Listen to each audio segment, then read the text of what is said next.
life, there are moments when you stop and ask yourself, how did I get here?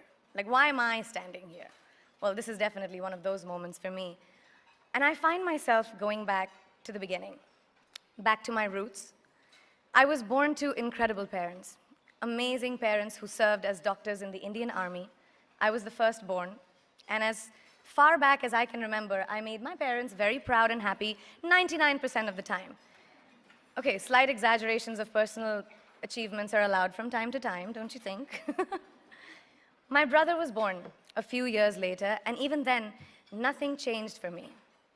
We were both given equal opportunities, and I want to emphasize this. I want to really emphasize this for you because I don't think a lot of people might understand that being equal might seem very normal. But where I come from, India, and a lot of developing countries around the world, more often than not, this is an exception. It's actually a privilege.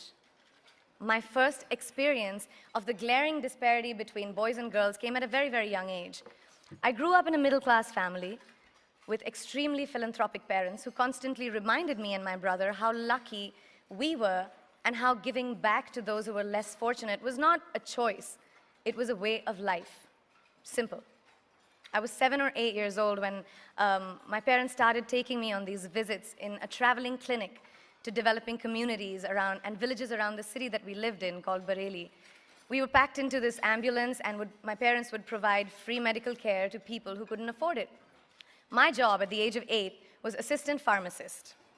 So I would count all the medicines, put them in an envelope, and give it out to patients, and I really took my job very seriously, very seriously.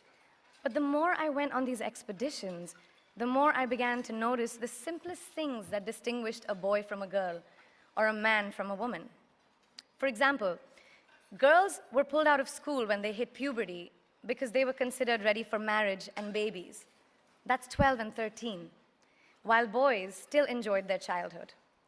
Or basic human rights, such as healthcare, were denied just because they were women.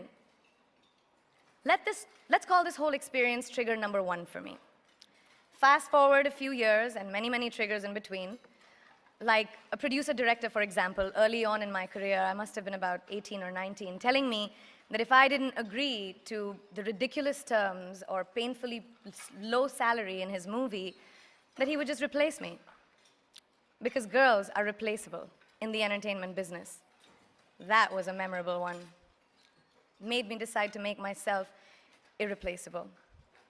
But I think what really moved the needle for me and ultimately led me to create the Priyanka Chopra Foundation for Health and Education and around the same time partner with UNICEF was an encounter with my housekeeper's daughter. About 12 years ago, I came home from set early one day and she was sitting in my library reading a book. And she must have been 8 or 9 years old and I knew she loved reading. So I asked her, I was like, it's a weekday, why aren't you in school? And she said, oh, I don't go to school anymore. So I went and asked her mother and I said, why isn't she in school? And her mom said that her family couldn't afford to send her and her brothers to school, so they chose the boys. The reason, she would eventually get married and it would be a waste of money. I was completely blown, and it shook me to my core. Eventually, I decided to cover the cost of her education so that she could continue to learn, because education is a basic human right.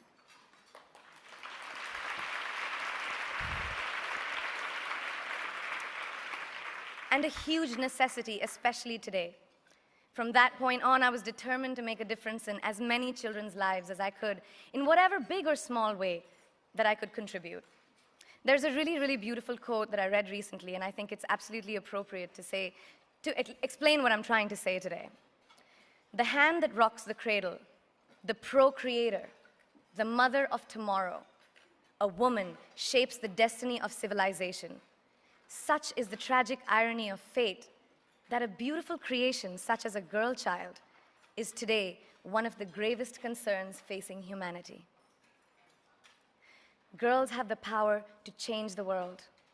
It is a fact, and yet today, girls are more likely than boys never to set foot in a classroom, despite of all the efforts and progress made over the last 2 decades. I'm just going to give you a stat, more than 15 million girls of primary school age will never learn how to read or write compared to 10 million boys. Primary school, it's the beginning of our future. Over the last 11 years, I have witnessed firsthand the incredible work that UNICEF does for children around the world, especially victims and survivors of child marriage, displacement, war, sexual violence. But there is still so much work to do. And for me, that is the fuel to my fire. The reason I'm so committed to this cause, and that is where my passion stems from, because I know that a girl's education not just empowers families, but communities and economies. A result of her education, we all do better. It's just as simple as that. As entertainers and influencers sitting in this room, I feel that it's our social responsibility to be a voice for the voiceless, which is why I applaud each and every woman in this room for being such a badass.